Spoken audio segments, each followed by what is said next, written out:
But since I like this challenge, I think it makes sense to finish it together. So we want to write this script that's going to automate the password recovery and dump all the pictures for us.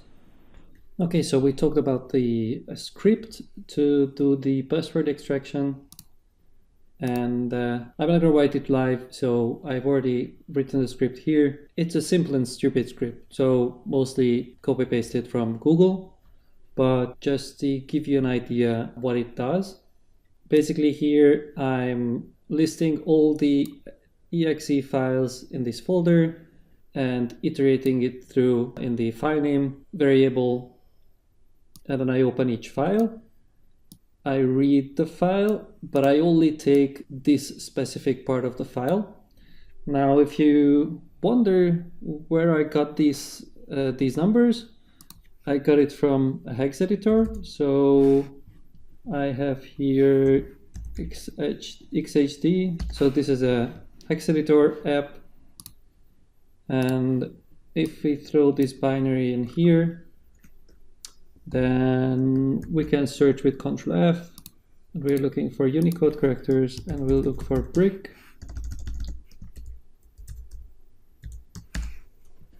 And it's not this one, it's not this one, it's this one. And as you can see,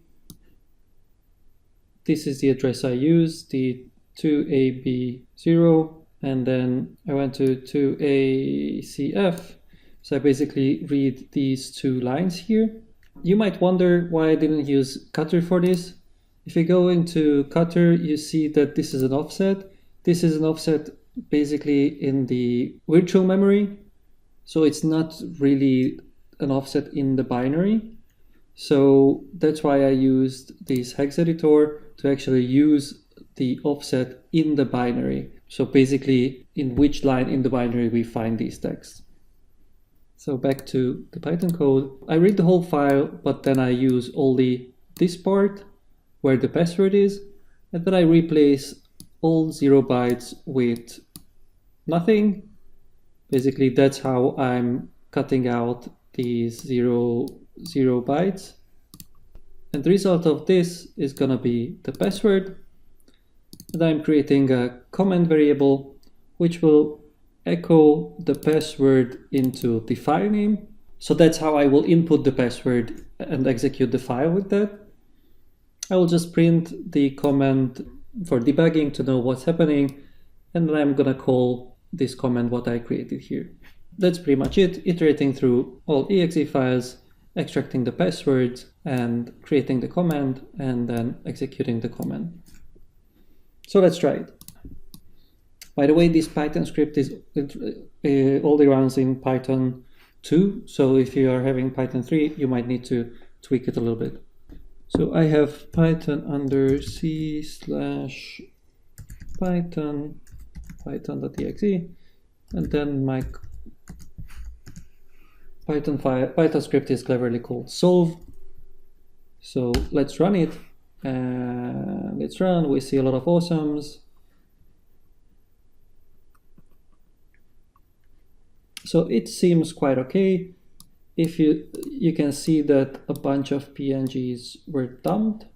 So that looks pretty good.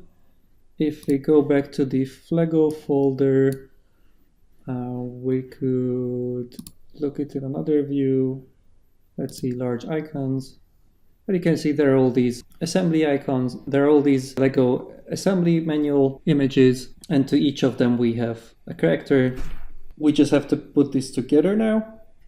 It's a pretty manual work, so I will just quickly do it sped up. Basically, you need to create 3 columns: the file name, the associated character, and the order number, and then sort it based on the order number, and then you get the flag.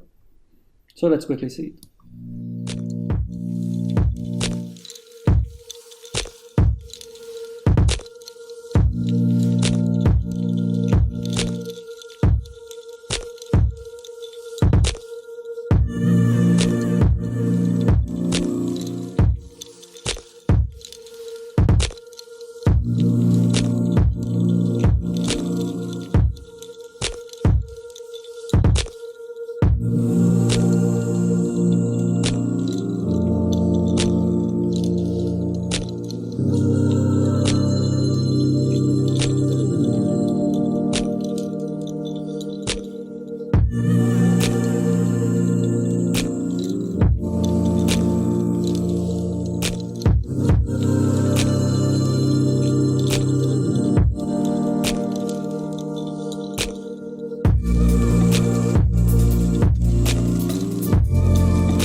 So it seems this is the flag.